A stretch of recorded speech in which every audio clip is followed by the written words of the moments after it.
Per mi és complicat explicar què vol dir art, perquè ben bé tampoc no ho sé massa, ni... No sé, a vegades he pensat que l'art és una necessitat humana.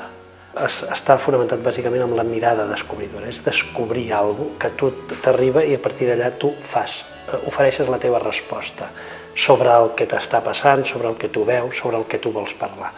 Però és descobrir. L'home necessita crear l'art, el per què no ho sé.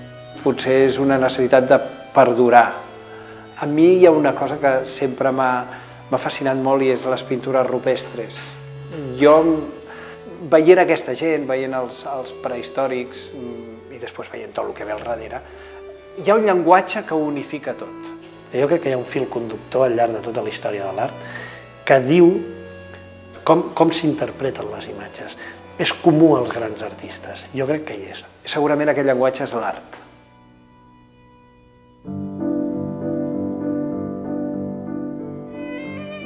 Nosaltres, de petits, vivíem a una part de Badalona, a Artigues, i els caps de setmana doncs, la mare ens portava a veure museus. És curiós, ens els vam passar tots, els de Barcelona, els de pintura, els d'indumentària, absolutament tots. I jo recordo que al veure el quadre del Fortuny, la Vicaria, vaig decidir, em va venir com un flaix, vaig dir, jo vull ser això, jo vull ser això, vull dedicar aquesta cosa de pintar. Jo crec que aquest ens va marcar molt, Fortuny, perquè és un home que pinta molt en petit i nosaltres tenim molt la tendència a fer coses no de gran format. La nostra obra sempre, majoritàriament, hi ha hagut cosa petita, món molt reduït, d'espais petits, això hi ha sigut. I jo crec que això és una influència directa però directíssima de Fortuny. Em vaig trobar pintant, segurament perquè havia descartat tots uns altres camins. Jugar a futbol no se'm donava gaire bé, els esports tampoc no massa. T'hi vas trobant, a l'escola tot t'ho facilita una miqueta, tens el professor de dibuix, que com que tu ja portes una idea de mirar aquell altre, t'aficiones a fer coses teves. Jo em trobava amb un llapis a la mà dibuixant, però mentre el professor de matemàtiques anava explicant matemàtiques, jo anava dibuixant el pom de la porta de la classe. Clar, després suspenia matemàtiques, lògicament, però mira, el pom de la porta em donava un entreno que després m'ha servit molt. I jo recordo especialment un molt bon professor que a nosaltres ens va deixar, va ser el primer que ens va deixar, el primer que li vam demanar, la clau per poder anar a la seva classe amb hores que no eren lectives. I allà anàvem fent proves sobre els papers i ho fèiem a la seva classe a hores no lectives. Aquest home em va representar també un puntal molt fort perquè ens va parlar de la pintura des del punt de vista interior, o sigui, no només l'observació del natural, sinó el treure el que tu tens a dintre.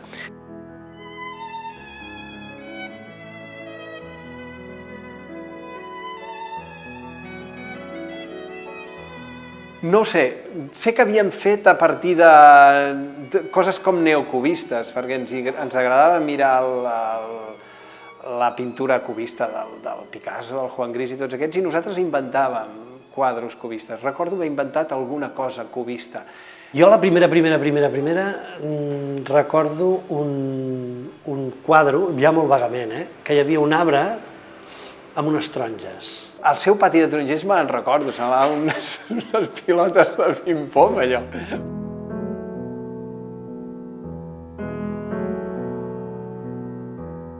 Ho hem sempre vist en tres etapes. Hi ha la primera etapa del realisme, que és mirar-se al natural i no plantejar-se res més. Sortim de Belles Arts i fem una pintura merament acadèmica. L'exemple és un quadre que hi ha allà al fons d'una cadira.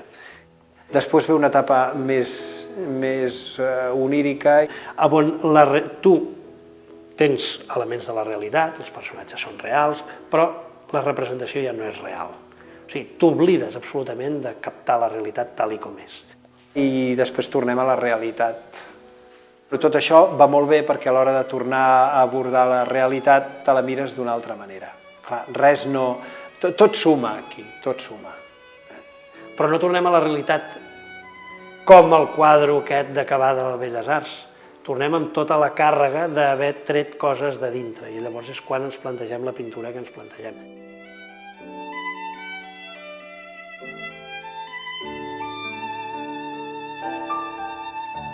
Jo tampoc tinc un mètode que digui ara faig una cosa, després faig una altra, després faig una altra. La pintura jo l'entenc que és... el quadre et va demanant i tu vas fent conforme el quadre et va dient.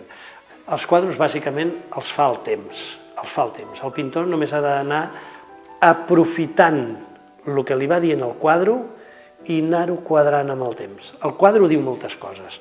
Quan entro aquí, quan entro a l'estudi, el quadre és el que em diu si farem allò que teníem previst o no.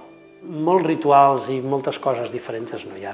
La inspiració que t'agafi treballant, la inspiració és treballar cada dia i que això és un tòpic, però és una veritat com una casa de pagès, perquè si estàs així tampoc ve res. I a qui li ve? A mi no. El planteges, el comences, vas treballant el quadre durant uns dies i de cop i volta el quadre diu a mi deixa'm tranquil que ara tinc que respirar, i el deixes. Ja hi haurà el dia en què el quadre agafarà, entraràs per la porta i el quadre, sense tu voler, et fotrà un xiulet i tu estaràs amorrat al quadre per dies, llavors.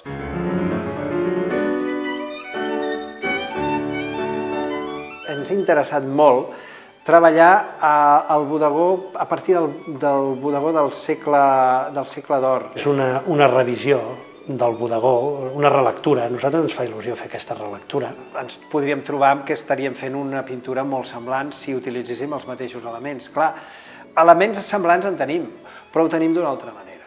Ho tenim envasat, ho tenim embolicat amb plàstics i tenim, en comptes del plat de ceràmica, tenim les bandejes d'alumini. Una cosa molt tonta és agafar un full en blanc i començar a escriure les coses que posaries en un bodegó. Començar a escriure, però d'una manera com anar-les deixant anar, no rumiar-se-les molt. Les primeres coses que es passin pel cap, pera, nous, cistell, didal, el primer que et passi pel cap. Després ja descartaràs. I una vegada tens una selecció de coses, has d'anar-les a buscar. I troba-les.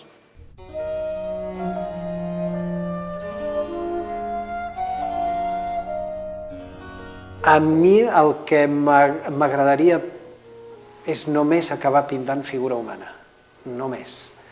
I passar de fer quadros d'una sola figura a quadros de 3, i 4 i 5. Em costa tant fer figura humana, que és un repte tan difícil, que m'engresca molt. I segurament si aconseguís el que tinc al cap, hauria de deixar de pintar.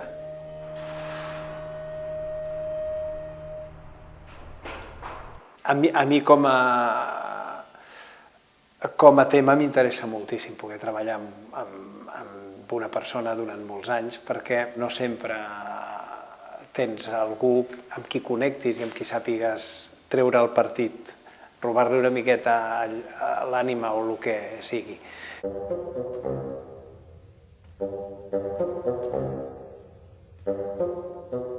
Normalment, quan ens hem posat a fer quadres conjunts, ens posem d'acord amb quins estadis pintarà un i quins estadis pintarà l'altre. Perquè quan va evolucionant el quadre ens anem barrejant i allò acaba sent un tercer pintor, que és el resultat de tots dos i que és aquest concepte de pintura que hem desenvolupat tots dos junts. Però en els quadres en conjunts es veu, diguéssim que es materialitza aquest tercer centilari, per dir-ho d'alguna manera. Ens tolerem molt bé, i crec que bàsicament ens ajudem molt. Ens ha passat a vegades que hem vist dibuixos i d'aquest l'has fet tu, l'he fet jo. Però llavors què passa? Que tota l'obra té un no sé què de conjunt. Sense voler-ho ser o sense pretendre-ho, és un equip.